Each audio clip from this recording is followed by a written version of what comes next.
All right, Chapter 7 by Jeffrey Reiman is the deliberately induced abortion of a human pregnancy is ethically justifiable. So the first chunk of Reiman's article is titled The Moral Question of Abortion and has a lot of introductory important distinctions. He says those who think that abortion is ethically unjustifiable think that it is, morally speaking, the murder of a human being, by which he means the gravely immoral killing of a human being. And he thinks this should be looked at before we even get into talking about the legal aspects. And he's not really going to talk about the legal aspects in this article. So he says, in asking whether the killing of a fetus is morally murder, I use the term fetus to refer to the offspring in a woman's uterus for the entire point of her pregnancy, but you could adopt more specialized language for different periods of the pregnancy. He says, when we're talking about this, we must be guided by widely held beliefs, and yet we cannot simply accept them as true. He also points out that people's moral beliefs may be influenced by emotions and affections and fears, which could distort their judgment, so they believe what's not really rationally grounded. So for an example, he says, those who think that infanticide is terribly wrong may be overreacting to their natural affection for children, just as those who think that infanticide is acceptable may be overreacting to their desire to avoid the heavy responsibilities of childcare.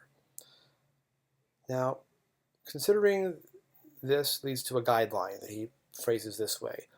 Only an answer can be supported by an independently reasonable theory of what makes taking a human life wrong when it is wrong can be a satisfactory answer to the moral question of abortion. So he has this comment, independently of the theory matching their existing moral beliefs. Now, there's other important guidelines that he wants to talk about as well, but I want to focus on how he quickly dismisses a couple common arguments. He says some philosophers will say that since the fetus has a genetic makeup that will lead to its developing a working brain, it is a rational being, and therefore killing it is morally wrong. But he replies to this argument by saying being rational requires that one already have a working brain. Okay, interesting reply there. Some philosophers, he says, argue that the fetus is the same entity, albeit at a different point in time, as the adult it's going to become, and so it must have the same essential properties, which includes basic rights. But he has a way of replying to that common argument as well. Now, Reiman also has hard words for pro-choice philosophers as well. It's not only the anti-abortion writers who fail to see that an answer to the moral question about abortion depends on the properties of the fetus. Reiman says, feminists who think that a woman's right to control her body decides the abortion issue in her favor are making the same error. And he answers that common argument. So, the second guideline for satisfactory approaches to abortion is this. Only an answer based on the properties that the fetus possesses at the point one is considering taking its life can be a satisfactory answer to the moral question of abortion. So, one example of this application is, yes, the fetus is human in the biological sense, but does that entail that it's human in the moral sense? Now,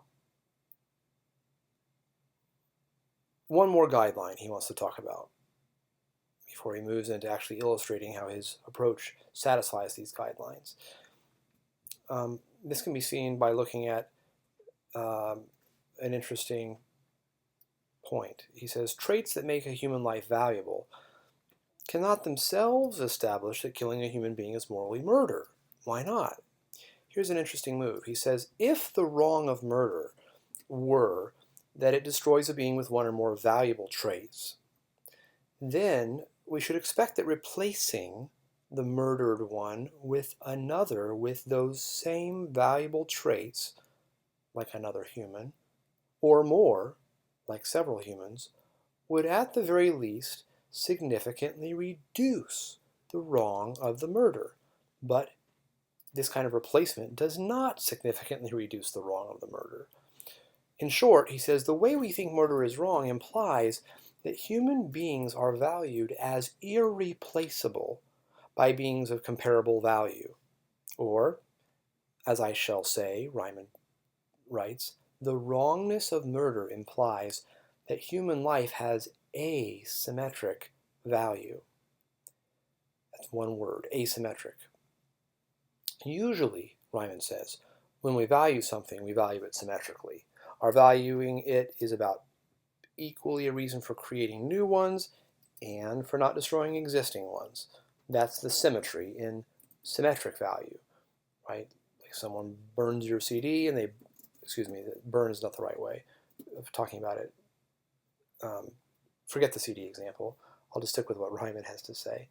When we value people we love asymmetrically, Reiman says, we're not valuing people generally, but we're valuing special ones. And when we value the ring that is given by a lover, we are not valuing rings generally, but we are valuing a special one. So, the third moral guideline is this: only an answer that accounts for the asymmetrical value of human life can enable us to determine if killing a fetus is morally murder. So then, we need to proceed in the following direction. We must find one or more properties possessed by humans that provide a reasonable basis for asymmetrically valuing humans, and then that will enable us to explain how humans are ends in themselves, or of intrinsic value. Okay? Now, he talks a little bit about different kinds of moral theories: utilitarian ethics, deontological ethics, and virtue ethics. And he writes that the three guidelines that we've established that must be followed in answering the question whether killing a fetus is morally murder are the ones he's talked about, 1, 2, and 3, in the last several pages. And so he then moves to talking about his own view. He's going to argue that these guidelines, if we take them seriously, dramatically reduce the possible candidates for answering the moral question of abortion. And in fact, he's going to argue that only one candidate is left standing, and thus it provides the answer we seek. All right, in his section on the asymmetric value of human life, respecting persons and protecting their lives, Reiman focuses on how one thing, only one thing, can account for the way in which we think that murder of humans is wrong: human beings' own subjective awareness of and caring about the continuation of their own lives. Instead of imputing goodness to consciously cared about lives, Reiman says, we must value that beings who consciously care about the continuation of their lives get what they care about. Valuing that caring beings get what they care about is asymmetric valuing, because it applies only to beings who already care. Though this indirect valuing may seem odd at first, Reiman says, it is in fact quite common. Respect is just such indirect valuing, valuing that another gets what he values. Moreover, Reiman says it is reasonable to respect human beings this way. It is reasonable because once conscious caring has come on the scene, the ending of a being's life that is cared about causes a loss to that being that cannot be made good by replacing that being with another living being. There's another way, Reiman says, in which this way of valuing human life is more familiar than it might seem at first. A being that consciously cares about the continuation of her life must be conscious of herself. She's not only conscious, but self-conscious. The point, Reiman says, is that killing a being is wrong when it is the killing of one for whom consciousness of self has begun. That is, a person. And then he tries to give an argument for why this is so. He says, when you consider about sleeping persons, Einstein was a brilliant scientist even while asleep, the same applies to our abiding cares, such as the care about our continuing to live. It too belongs to one's self, across periods of unconsciousness. Once a being has a self, its life happens before an inner audience, and that remains true even if the audience occasionally dozes off. Killing a person while asleep or unconscious is still a loss to that person's self. Now, importantly, the self begins, he says, at a point in time when self-consciousness begins, and it ends at a point in time when self-consciousness ends for good. That's really important in his article.